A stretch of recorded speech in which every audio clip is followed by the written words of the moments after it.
നമസ്കാരം മലയാളി വാർത്തയിലേക്ക് സ്വാഗതം. ചിങ്ങപ്പുലരിയിൽ മലയാളികൾ ഉണരുമ്പോൾ അതിശക്തമായ മഴ തന്നെയാണ് വിവിധ ജില്ലകളിൽ ഉണ്ടാകുന്നത്. സംസ്ഥാനത്ത് മഴ ശക്തമായി തുടരുന്നു. 5 ജില്ലകളിൽ ഓറഞ്ച് അലർട്ടാണ്. ഇടുക്കി, എറണാകുളം, തൃശൂർ, കണ്ണൂർ, കാസർഗോഡ് ജില്ലകളിലാണ് ഓറഞ്ച് അലർട്ട്. മറ്റ് ജില്ലകളിൽ യെല്ലോ അലർട്ട് ഉണ്ട്. നാളെ കണ്ണൂർ, കാസർഗോഡ് ജില്ലയിൽ ഓറഞ്ച് അലർട്ടാണ്. ശക്തമായ കാറ്റിനും സാധ്യതയുണ്ട്. കേരള തീരത്ത് 60 കിലോമീറ്റർ വരെ വേഗതയിൽ കാറ്റ് വീശിയേക്കും. മത്സ്യബന്ധനത്തിന് വിലക്കുണ്ട്. അടുത്ത ദിവസങ്ങളിലും ശക്തമായ മഴയ്ക്ക് സാധ്യത. നാളെയും മറ്റന്നാളും കണ്ണൂർ, കാസർഗോഡ് ജില്ലയിൽ ഓറഞ്ച് അലർട്ട് പ്രഖ്യാപിച്ചിട്ടുണ്ട്. തെക്കൻ ഛത്തീസ്ഗഡിന് മുകളിലായി ന്യൂനമർദ്ദം സ്ഥിതി ചെയ്യുന്നുണ്ട്. പടിഞ്ഞാറ്, വടക്കു പടിഞ്ഞാറ് ദിശയിൽ സഞ്ചരിച്ച് ശക്തി കുറഞ്ഞ ചക്രവാത ചുഴിയായി ഓഗസ്റ്റ് 18ഓടുകൂടി ഗുജറാത്തിന് മുകളിൽ എത്തിച്ചേരാനാണ് സാധ്യത. ഓറഞ്ച് അലർട്ട് ഉള്ള ജില്ലകൾ ഏതൊക്കെ നോക്കാം. കണ്ണൂരും കാസർഗോഡും ഇന്ന് ഓറഞ്ച് അലർട്ടാണ്. കണ്ണൂർ, കാസർഗോഡ് നാളെയും ഓറഞ്ച് അലർട്ടാണ്. കാസർഗോഡിൽ മറ്റന്നായും 19-ാം തീയതിയും ഓറഞ്ച് അലർട്ടാണ് ഇപ്പോൾ നൽകിയിരിക്കുന്നത്. ഒരു പക്ഷേ ഈ ഒരു അലർട്ടുകൾ മാറി മറിയാനുള്ള സാധ്യത തന്നെയാണ് നിലനിൽക്കുന്നത്. ഒറ്റപ്പെട്ടിടങ്ങളിൽ ശക്തമായ മഴയ്ക്കുള്ള സാധ്യതയാണ് പ്രവചിച്ചിരിക്കുന്നത്.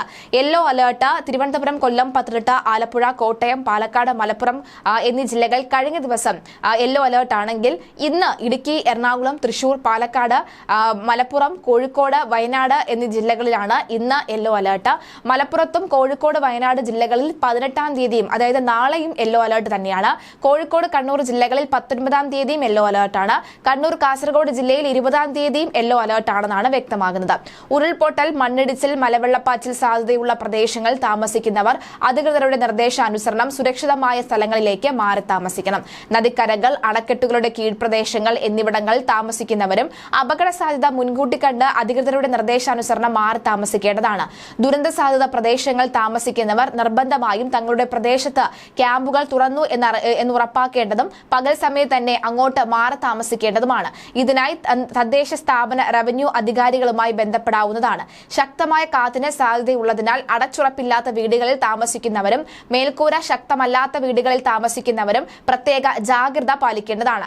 അപകടാവസ്ഥ മുന്നിൽ കാണുന്നവർ അധികൃതരുമായി ബന്ധപ്പെട്ട് സുരക്ഷിതമായ സ്ഥലങ്ങളിലേക്ക് സുരക്ഷാ മുൻകരുതലിന്റെ ഭാഗമായി മാറി താമസിക്കണമെന്ന റിപ്പോർട്ടുകൾ കൂടി വരികയാണ്.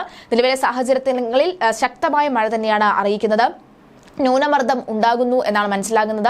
അതിന്റെ സ്വാധീന ഫലമായാണ് സംസ്ഥാനത്ത് വിവിധ ജില്ലകളിൽ അതിശക്തമായ മഴ ഉണ്ടായിരിക്കുന്നത്. കേരളത്തിൽ കഴിഞ്ഞ ദിവസം ഉച്ച മുതൽ തന്നെ കൊടുംമഴ എന്ന് വേണമെങ്കിൽ നമുക്ക് പറയാം. ഈ ഡാമുകളൊക്കെ തന്നെ ചിലയിടങ്ങൾ തുറന്ന് വിട്ടിട്ടുണ്ട് എന്നുള്ള സാഹചര്യം വരുന്നുണ്ട്.